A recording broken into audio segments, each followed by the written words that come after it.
Net.tv, 9 p.m. East Coast here in the United States. If that's what time it is where you are right now, you are watching this live. Otherwise, you might be watching a recording. The bumper is running, and yes, we are recording, and we are streaming to places like Facebook, like Twitter, like YouTube, and we have our guest standing by in the green room. Let's get started counting down to Studio 12.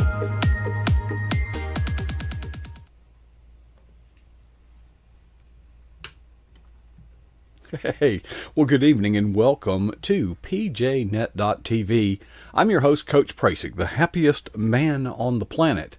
I get to do this Monday through Thursday, and we have had a parade of people across this stage, or others like it, that is a joy to my heart and just lifts my spirit, and tonight will be no exception, because we have an old friend. Well, a friend, a friend, yeah, he resembled that remark. Ron Gallagher is one of the few people I know that's older than I am, and we have Ron. I got word that you were moving. Did the rent come due and you had to get gone? Something? Well, you try to avoid little details like that, Coach. And we moved here to Middle Tennessee. Actually, pretty close to a year ago. Matter of fact, a year ago today, I think, we moved in. And unless I got that date wrong, which I normally do. Well, moving out is a date certain. Moving in is a chronic disease, an insidious disease that takes forever to accomplish. Everything's in boxes. It is a process, Coach. It sounds like you know. Things that you always knew where they were, you have no clue anymore where they ever went. Well, the things we use every day, the toothpaste, the toothbrush, the deodorant, those things we kind of all, but it's like, oops, cut my finger, need a Band-Aid. Oh, go to the emergency room, it'd be quicker. Yeah. We're getting settled in now, I think, especially to a special thank you to this wonderful woman that has great taste in everything except men, and but she knows where to put everything. Yeah. And I do the stuff. She figures out what goes on what wall, and I just I pick out which nail to drive. There you go, Ron. I'm really liking that shirt you wear. I wanted to compliment you on it. I'd like to get one like it. Do they offer it in men's colors? No, you have to go. It's in the ladies department, but is that peach or pink? I can't tell. It's for the point to preserve our testosterone. Let's call it peach. Okay. Well, let me help you out, Ron. Pink. Should, if my wife makes me wear a pink shirt, which happens from time to time, I just say it was red when I bought it. Okay, it's fake. It's blood red. So. Just helping you out, brother. I'll need that, I'm sure, at some point. Yeah, but Ron, I really believe that you can think on your feet. I mean, you're one of the few. You're very talented, and I always enjoy listening to you. And by the way, I want to put your website address up on the screen because you have been pinning some tales. Not tales, but pinning some thoughts. And I just wanted to give you an opportunity to share because I haven't read it yet. So share with me anyway, and the rest of the 7 other people that are watching this. Well, good evening to all the PJNet family. And we've got I don't know if I'd call it a series or not, but one of the things that fascinates me about Jesus is that he wasn't always going around doing miracles every day. He did things that were quite ordinary, but he had this capacity to make the mundane marvelous. He took things that were commonplace and made them extraordinary. He did things in the context of ordinary routine things that people recognized to open doors into things they would never have seen otherwise. And I find this one particular, it's always been a blessing to me to read this account of Jesus when he got invited to a dinner. And you and I have been invited to a dinner. I've got at least 3 friends that have invited us over to dinner. for one time or the other. And it's always a pleasant thing.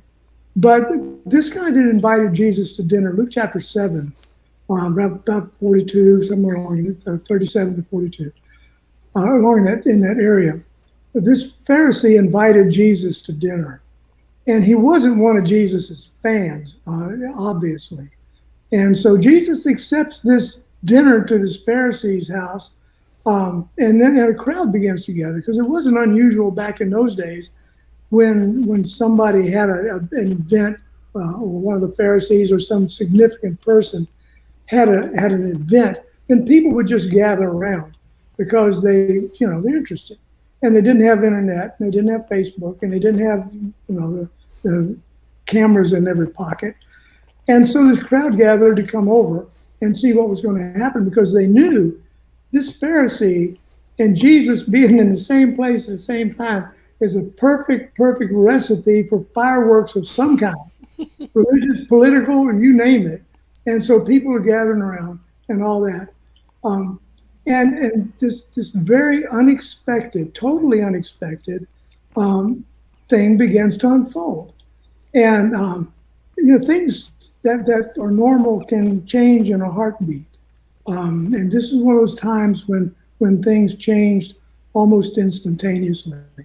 I often say, I guess maybe I don't often say, but I've said quite frequently, that Jesus went around creating rainbows.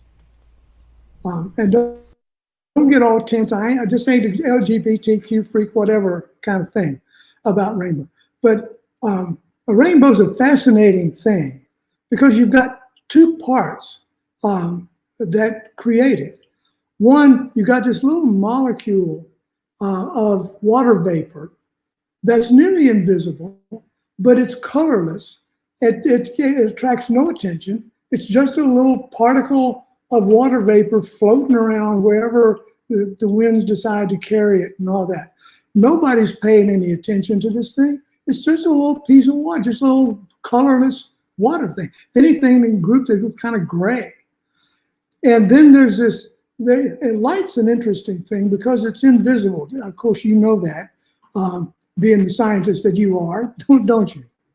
Light itself. Absolutely. Yeah, keep going, because this is going to get real interesting. Light itself is invisible.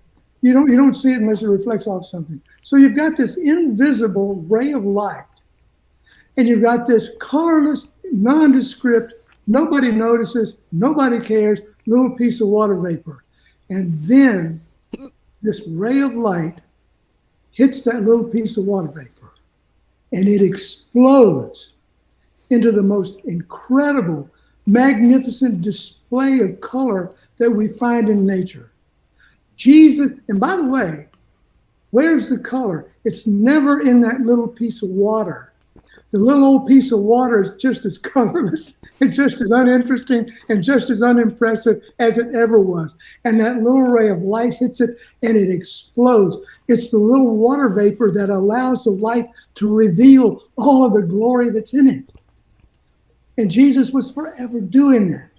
He's the light of the world that came into the world, and he hits these little nondescript, nobody pays any attention, little droplets of humanity drifting through life, and then they come in contact with him, and it's explosive, Mark. It's absolutely incredible what happens. But all that's not in us. We're just the conduit of it, and we're the way it gets revealed to the world. Now, if the water vapor didn't have the light, it ain't nothing. Mm. But if the light never found the water vapor, the world would never see what's really in it.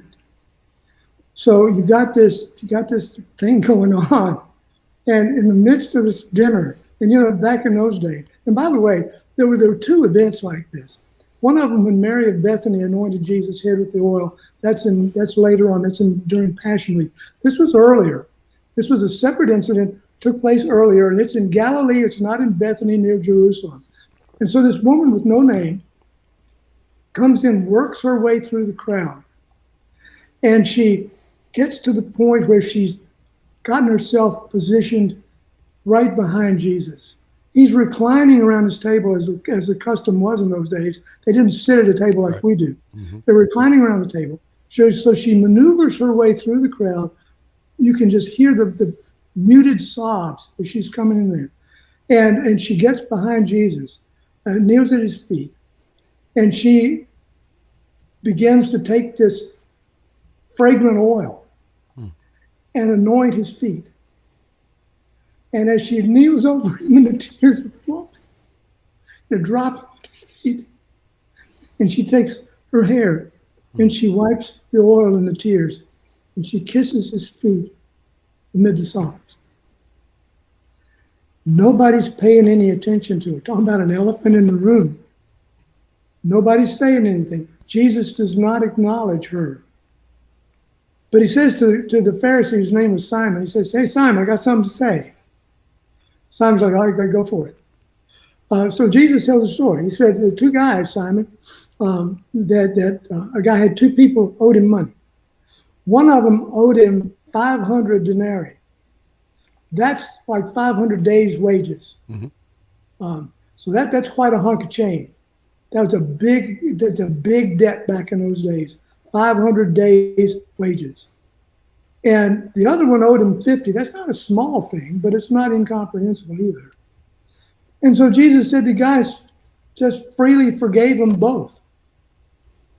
And then he asked one of the two questions that he's going to ask this Pharisee in the course of the dinner, this after-dinner conversation. He said, which one of them is going to love the guy more? The one that gave him 500, forgave 500 days' wages, or the one that forgave 50? And so, and you can feel Simon like, all right, what am I going to do with this? Yeah. How can I use this? What is he talking about? What is he after? What does this have to do with anything? So he finally belches out, well, I suppose the one he forgave the most, duh. The duh isn't there in the Greek, but it's kind of, and that was that. And then Jesus finally acknowledges the woman with a look, but he doesn't look at her. I mean, he looks at her, but he addresses Simon. And he acknowledges the woman's presence by looking at her, but he's really talking to Simon. And he said, Simon, do you see this woman? Do you see this woman? Now, the answer to his first question about who's going to love him more, that was pretty obvious. And the answer to the second question, do you see this woman, you would think that's kind of obvious, but it turns out it's not so obvious at all. And Jesus said, I came into your house.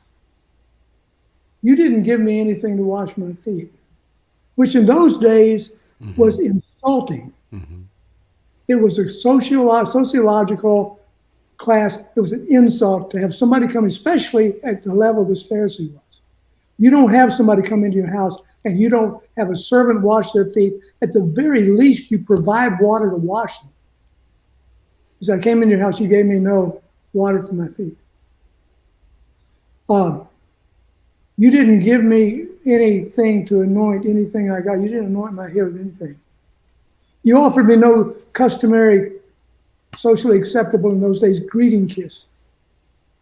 But this woman, when I came in here, she has not ceased to kiss my feet. She anointed my feet. She wiped my feet with the hair of her head. She loves a lot. Mm-hmm.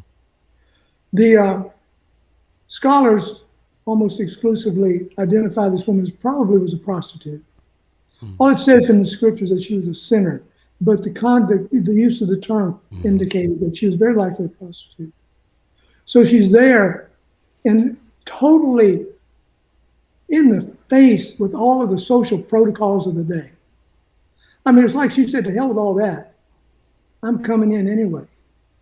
And she came and she got in touching distance of him, and she is pouring out the grief and the shame of all of that life, of all the brokenness and the abuse and all the things that she had tolerated and the guilt that she carried. And she's there, and her heart is just dumping it out at his feet. Mr. Simon the Pharisee is over here. All he can think about is if this guy was really a prophet, he wouldn't let this girl touch him. I wouldn't let her touch me. We're at a point in this country where we need a vision exam, I think. Because what happens is that Simon was indoctrinated into a perception of this woman. He was indoctrinated into an automatic response to who she was. The truth of the matter was that he didn't see her at all. What he saw was what he'd been taught to see. He saw what he had been taught was her. He had no idea who she was, and he had no interest in who she was or why she was there or where the tears were coming from or what she really wanted or what she really needed. All he could see was that image that had been intentionally built and programmed into him. That's what's going on with the racism that's being shoved down our throat every stinking day in this country. I don't mean to sound crude. If I'm crude, you can practice forgiveness. But anyway, we're being taught to look at people not for who they are, but for what we're taught that they represent. We're taught to respond to them with this automatic reflex. All he could feel was revulsion. All he could feel was, in some senses, kind of a fear, because what he saw was a carrier of spiritual and religious defilement. That, oh, if I touch that, I'm going to be unclean like she is. If I have any contact with her, it's going to rub off on me, and all of a sudden, I'm going to be just like her. And he was afraid of that. He wouldn't have said that, but it's a fear thing. Prejudice always is. You fear what this other person, this other color, this other class, this other group is going to do to you. It's going to take your whatever away, your distinctive away. He couldn't see her. He was blind to her. As blind as any blind person that ever walked along with a cane tapping, trying to find the way. And he was thoroughly okay with that. He didn't want to see her. Because she didn't represent any particular advantage to him. Unfortunately, we're having that kind of stuff taught in our school systems, in our government agencies, in our large corporate agencies. I have never in all my entire life seen as hard a push from so many different levels in so many different ways. You see it in TV programs, you see it in entertainment, you see it in music, you see it everywhere.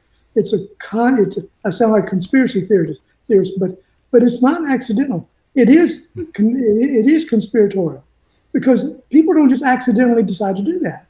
To teach little children that they are either the oppressed or the oppressor because of the color of their skin, something they had absolutely no control over. Nobody asked me before I was born whether I want to be white. Somebody told me once, "You ain't white, just kind of reddish looking." I don't know what that is. At least so far, it's all been about white people. I haven't heard any condemnation of reddish-looking dudes with white hair. But anyway, we're seeing that every day, and we've got to get back to the point. Now, I know there are people that are doing despicable things, and it's easy for us to get them classified as bad as the Pharisee. And not know who they are, and not want to know who they are, and not approach them. One of my favorite charities that our church supports down here reaches out to the homeless people. And they don't just drive down and start passing out sandwiches, which is fine, it's a wonderful thing to feed the hungry. But they go and meet these people, and they find out who they are, where they're from, what's going on in their life. Why are you homeless? What is it? Whatever their need is. They connect with them on a personal, individual. They're not just another homeless person. It's Fred Jones over here that lost his job, and his wife bailed out, and he's got no income and no place to live. And Fred needs some help. if we don't start doing that again, we're not going to be any better than the ones that are indoctrinated to think they're an oppressor or a victim, one or the other. And it's not easy, because it's the easiest thing in the world just to see somebody because of how they're dressed or how they look or the color of their skin or who they're hanging out with and all that kind of stuff, and just offer that blanket condemnation. But it's divisive and it's destructive. Every nation that ever practiced this stuff on a national level has gone to ruin. And it hurts the ones who practice it as well as the ones toward whom it is directed. And in that simple little thing that Jesus did, and when he looked at the woman, he didn't say anything about her tears. He didn't to her. And he didn't say anything about what she'd done.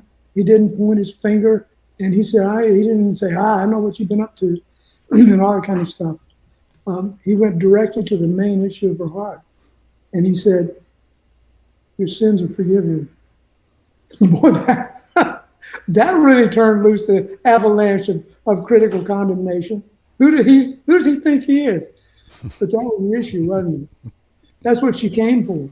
She didn't come to be noticed or embraced or find approval or any of that kind of welcomed into somebody's group. She came because her sin debt was overwhelming and she couldn't pay it. She couldn't undo a single thing. She couldn't undo a single word. She couldn't go back a single millisecond to get back something she'd lost. And there's nothing she could do. There's no revenge to be gained at anybody. There was no kind of thing. She was just broken. And that's not a fun place to be. But it's the place where new stuff begins. He said, your sins are forgiven. Your faith, not your tears, your faith, not your jug of ointment, your faith, not the kisses on my feet. What you believe has saved you. And she went away from there a whole different person. And I want to say, that light of God in her tears, and explosive things happened. And she became something that no human being can create. And look at this, 2,000 plus years later, we're still talking about this gal. We don't even know her name. And by the way, isn't it appropriate that we didn't know her name? Because that's the way it always is with prejudice. Names don't matter. You don't want to know her name. She's just one of them. You don't need to know what's going on in her life. She's just one of them. She just is nondescript. Nobody. Her name don't matter. Details like that never matter to the ones who practice prejudice, the ones who teach it, the ones who promote it, the ones who get involved in it. The blanket condemnation crowd doesn't care about anybody's name or anything else in their life. Well, I guarantee you something. Everybody that saw her after that, everybody that knew her after that, knew that something incredibly glorious happened in that room, in that ordinary, another dinner invitation, table talk.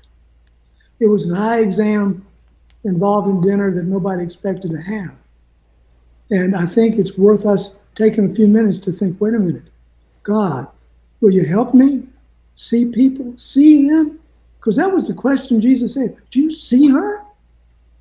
Do you? And I don't think he asked her, Simon, do you see this woman? I think he was like, Simon, do you see her? Can you open your hypocritical eyes and see her? I think that's what he felt. He might not have said it that way, but I think that's what he felt. I think he was exasperated. That self-righteous, self-aggrandizing, think I'm better than you on every count, judging Jesus and the woman in the same basket. She's no good, and if he was any good, he would never touch him. So they're both rejected. I'm filled with revulsion at both of them. I'll tell you what, rainbows happen, and they're still going on today. But not to the Pharisees. They don't want to float around with the rest of the crowd where the rainbow lights, where the rays of light come. Anyway, I'm rambling. So But that's what's been on my mind this week. And I do pray, God help me when I see somebody broken, homeless, not to assume, not to just put them in a basket with a bunch of other people that I've got classified that way, not to just toss them off as, oh, well, doesn't matter who they are, I know what they are. And we're so prone to do that. And I'm not saying we're going to, and by the way, Jesus didn't embrace her sin. He did not approve her sin. Yeah, He you didn't were say, born that way. oh, prostitution ain't so bad, Yeah, you were born that way. Yeah. Anyway. Love is love. Yeah. Do you know Roy G. Biv? Yes, I do. Okay. Red, orange, yellow, green, blue, indigo, and violet. There you go. All right, good. All right, just going to quiz you. In the Christian world, we believe in an absolute truth. Okay, there is such a thing as absolute truth, and God is truth. And as long as there is an absolute truth, we should pursue it. Okay, but you brought up colors. This color above my head, if we asked, what color is that? Nobody would hesitate and say, well, that's purple. See? Mm-hmm. Well, okay. Is truth derived by consensus? And if it is, the world is flat, the sun orbits the earth, because at a time there was consensus that was true. The scientific community agreed. Okay, why did I bring up purple? The fact of the matter is, I don't know what color that is above me. Oh, wait, above me. Yeah. But I do know this. It only reflects a frequency of light that we generally and by consensus agree is purple. Color is the only example I know that is based on consensus. When we say that's red, well, no, that paint has no color whatsoever. But it only reflects a spectrum of light that we consider to be red. You mentioned the illustration, Prejudice, and I'm glad you did, because the sociologist in me, we actually studied prejudice, and prejudice is actually has some utility. Okay, if you are in a metropolitan area and at a stoplight and you see a woman in a skimpy skirt and high heels, that might be a prostitute. Now, does wearing that dress and those heels make one a prostitute? No, but there is some utility, that we can make casual observation or superficial observation and derive certain assumptions about people, and that's a good thing. You should be situationally aware. There are situations that would lean you to caution and would lean you to comfort. So prejudice, in and by itself, is not evil per se. It's got some survival value. But the problem is this: you mentioned that that anybody that looked upon this woman would recognize her lifestyle. She was not well thought of. She was okay. Yet, at her core, she had faith. And I love what you said. It wasn't the oil that set her free. It wasn't her tears. It wasn't her hair. It wasn't her presence. It was her faith. Well, let's go to the other side of the spectrum, Ron. I complimented you on your shirt, and that is a nice shirt, Ron. It looks nice on you. It fits well. It's well ironed. Too late. You already hurt my feelings. And I too, put on. Believe me, 30 minutes ago, I wasn't wearing this shirt. And we adorn ourselves on the outside to cater to the prejudice of others. I brushed, I washed my hair. We prepare, we fix ourselves, we adorn ourselves to cater to the prejudice of others. You can take Satan in a suit. I call some of these politicians in D.C. You ever notice they all wear suits? Mm. They look presentable. But at our core, we're all sinners. We're all depraved. Except the light shines in and through us and then reflects outward. And I wonder sometimes how much time, energy, and effort and finances we invest in catering to prejudice. We condemn prejudice, racial prejudice, but yet it's an insidious thing that seeps into every aspect of our life. So what I love about competition, what I love about disaster relief, see, when you strip away the clothes, when you strip away the house and the car, you start to find out who people really are at their core. See, competition does the same thing. Okay? It's easy to act right but when competition, in the heat of competition, it strips away that outside appearance, and you find out heroes are born of crisis, and so are cowards. You don't know until we get to the core. Who are we at our core? Well, at our core, we're depraved. Yeah. Except for Jesus Christ. I agree with most of that, Coach. I wouldn't use prejudice in the same way that you do. I think prejudice, the way it's practiced today, the word means to prejudge. To prejudge. That's correct. There's a difference in evaluating somebody's position or status, and that is an automatic self-protective thing that we do.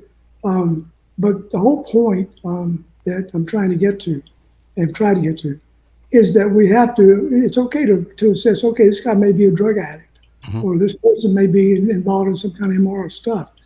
But that doesn't mean that I don't owe her the same gospel that I give to somebody who walks up with their nice Sunday school pin shining, mm-hmm. And all that kind of stuff. There you go. That's the hard part, not to shun them simply because of an assessment that we made that may be totally irrelevant to the need at the time. And that's hard. And those pre-assessments, there's a utility to that too. It gets me off the hook. Because I don't talk to people like that. Christianity is hard. It's always is. Did I tell you the story? He didn't call us to a picnic. He called us to do battle and warfare. Mm-hmm. And there's always an enemy, and he'll use everything, mm-hmm. however benign it looks on the surface, to screw up anything we might do to connect those rays of light, those little pieces of water. But anyway, thank you for that other perspective. Well, I'll tell you a true story. I was on, what the annual meeting is for the association, the annual meeting, it's a big deal. Yeah. It's a big deal. And so I'm going to the annual meeting of our association, the Baptist Association, at this huge mega church. Mm-hmm. And I'm on my motorcycle, and I'm wearing my motorcycle gear. Uh-oh. Okay, so I walk in, and one of the ushers immediately tries to kind of get me toward the balcony. Okay. And the associate, or the executive, not the executive director, but his one of his staff sees me. Hey, Mark, glad you're here. Come on in. And of course, the usher's like, huh? So I sit down next to one of the staff at the association. Well, the reason I'm there, Ron, is I was doing the opening prayer. So I wanted to sit on the outside, and up, where I didn't have to, you have to kind of do the logistics, You don't want to be all the way in the balcony, or you don't, okay. Well, I later found out that the staff member someone was sitting, I was to her left and she had her friend to her right. And she later told me that when we sat down, the lady whispered in her ear, "Who is that?" and Get she invaded. and she whispered back, "That is the person opening in prayer today."